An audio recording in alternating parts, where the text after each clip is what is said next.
They're very noisy, the Jersey Boys. Oh, yeah, we're a rabble. Jersey We can't Boys. stop talking. We're a rummage sale. Good morning, all. We have Ryan, Stephen, Philip and Glenn. Good morning to you The all. award-winning Jersey Boys, we should say, Yeah. because Yes. you've just won an Olivier, which is a big deal, isn't it? Yeah, best musical. We picked it up on Sunday. I mean, it was a great achievement. We've been working so hard for a year, and yeah, it's nice. You know, it's heavy. It's a little Laurence Olivier with a crown on. It was good. Lovely. Feels like something special. That's Yeah. good. Well, we'll be talking to you about that and more on the Jersey Boys shortly. But here. Welcome back. It's been compared to Mamma Mia for the number of hits that will have you dancing in the aisles, but that's probably where the similarities end. Jersey Boys has proved it's in a league of its own after winning the Laurence Olivier Award for Best New Musical. Yes, and as you said, not for wearing lycra. The production, which celebrates its first anniversary tomorrow, traces the life of 1960s group The Four Seasons. They wrote all their own songs, invented their own unique sounds and sold 175 million records worldwide, all before they were 30. Well, we'll be speaking to our Fab Four Men playing the talented artists in just a moment. First, here they are playing The Four Seasons. Big girls don't cry. Big girls don't cry. Walk like a man, fast as I can. Walk like a man from you. I'll tell the world, the ghetto got a girl. And walk like a man from you. Who loves you, pretty baby? Who's gonna help you through the night? Who loves you, pretty mama? Who's always there to make it? Who loves you? Who loves you, pretty baby? Oh, what a night! Oh, what a night! Oh, what a night! Oh, what a night! Oh, what a Pulling it off. They won't stop talking this No, lot. they're We very just will gleeful not this stop morning. talking. The Jersey Boys, they are Ryan Malloy, Stephen Ashfield, Philip Bulcock and Glenn Carter. Good morning, all. Hello. Good morning. You're very gleeful for this time of day. Is it on the wrong side of the day for you? Gleeful. That's good. I like that. Yeah. Yeah, we're like little Santa Clauses. We love it. Yeah. So you are Frankie Valli, I am the V-man. and the others are the Three Seasons. 3 seasons. So how did that happen? Because actually you were originally the I'm the Four shortest. Seasons. But Yeah, so yeah. it was originally the Yeah. Four Lovers, Yeah. weren't they? Yeah. And then you were the Four Seasons. We were the Village Voices. Yeah, there were lots of so things. many different yeah. names.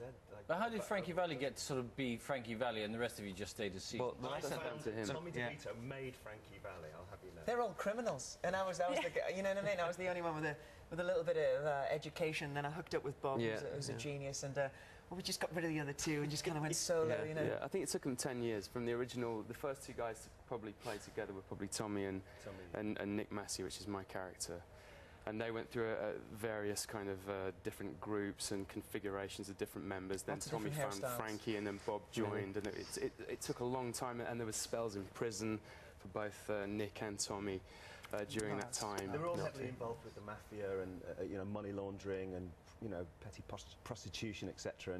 And their band was kind of almost an aside for about 11 or 12 years until Bob joined, and then the real musical inspiration took over.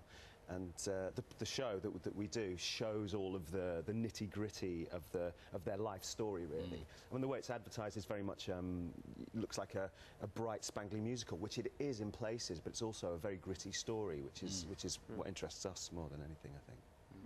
And how did you each get involved? I mean, you're all fairly, if it's fair to say, sort of West End veterans, really. I mean, you've played, we were just saying, Frankie Goes to Hollywood, you've played the Frankie, Rod Stewart. Yeah, I'm putting together a Frankie collection. Yeah. I'm looking for Frank Sinatra next. That would really be the cherry on the pie. But so how did you each, to very briefly get into this, the Jersey Boys, because it's such a success? Yeah, I mean, I was a musician for a while with RCA, and then I got into musical theatre by doing Taboo with Stephen. Yeah, we did Taboo together, the Boy George story, and but before that I was a classical singer, and that's how I kind of got involved in musical theatre. But I think we were all we'd heard about Jersey Boys over on Broadway, and when we knew it was coming over, we're all called in for meetings, and it all worked out. The Broadway production team have been very heavily involved in your productions, is that right? Oh yeah, it's the same production And team. have you... Frankie? Have you met Frankie? Does he have Yeah.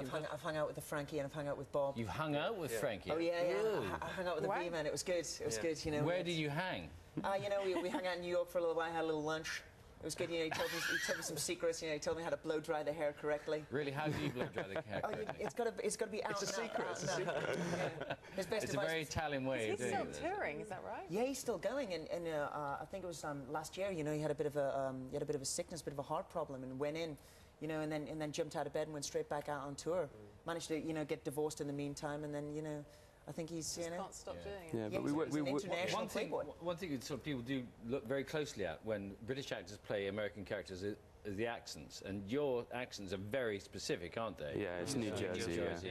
etc. So, did you get a lot of coaching for that? And how do you nail that? Yeah, we had a great dialect coach called Stephen Gabus who came over from America, who deals with all of the Jersey Boys companies around the world. And yeah, he's very, very specific about, you know, even the differences between Brooklyn and Yeah. New Jersey. And, Yeah, and he was 'cause just literally... And what he actually does is he speaks to you in your own accent. So he would speak to me in a Glaswegian accent and then take it from there to New Jersey. So it's an amazing because process. actually it's a different challenge for you as opposed to for you guys, and particularly you. It's weird. Gabus looks like Mrs. Doubtfire or something, you know what I mean? That's right. But he's a lovely man. Take another listen to you, Olivier Award winners. Let's listen. You're just too good to be true. Can't take my eyes off of you. You'd be like heaven to touch.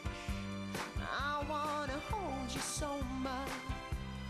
At long last, love has arrived, and I thank God I'm alive. You're just too good to be true. Can't take my eyes off of you.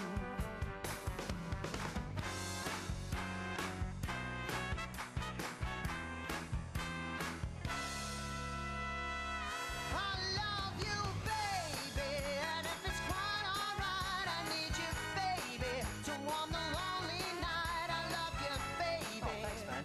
Trust in That's my favourite. Is it? It's mine too. It was my favourite as a kid. I remember growing Yeah. up singing that. But weren't there thinking, two "Wow." phases of the Four Seasons? There was the sort of late 50s, early 60s, and then there was a lull, it seemed to me. And then they came back. I remember he came back with the stubble and the longer hair. Is that right? Yeah, Bob had a great, like a huge weave at one point with this beard, looking like I'm El glad Diablo. they didn't make me have that hairstyle on the show. You look like Star-Trek. Look. Oh, there's the original. Oh, there they go. Yeah. That's top, that's top of the big, pops, isn't that it? must be early 70s. Yeah. Big collars. Yeah. 1971. 1971. You see big collars. Making your mistake. Oh my God. There you are. You don't go that far, do you? You see, I would have loved dressing up like that. I love a good tash, you know what I mean? I used to be in a band called Peachy Cavron, and I used to have a tash, and I used to do this big Mexican thing. Yeah. But yeah, I'd have loved that. We'd look great like that. How was long Joe do you get Long to and stay Charlie with the show Colella. for? Yeah. We've just committed to another year because we all get on really well, and it's a great show, you know, and it's such a fantastic script and a great storyline that these sort of parts don't come along very often for actors, certainly actors that are kind of working in the music theatre. So it's great for us. So we've all committed to another year. So hopefully Everybody's the up show on their feet having a good dance at the end. Yeah, Yeah. I think as well the first year was very much kind of, you know, the work of getting the word of mouth around about the show, and I think the second year now we're going to reap the benefits of people having come in the first year. And It was tough with the seeing New it's a Jersey great boys. show. Nobody really knew what it was, you know what I mean? Especially in this country. And, Yeah. you know, being on Old Compton Street, everybody thought we were like 4 strippers. But, I mean, you know, that's word off now. Well, we're glad to have set the record straight. we do work I think we should get together and try and do Mamma Mia meets the Jersey Boys and see We what could, like, verse them, you know. And, There is an idea. We've got to leave it there, but really good to see you. Thank you very much indeed. Have a great day today. Robert Wagner's here tomorrow. Marvellous. Yeah, We'll amazing autobiography and many romances. See you tomorrow. Bye-bye. Very interesting book.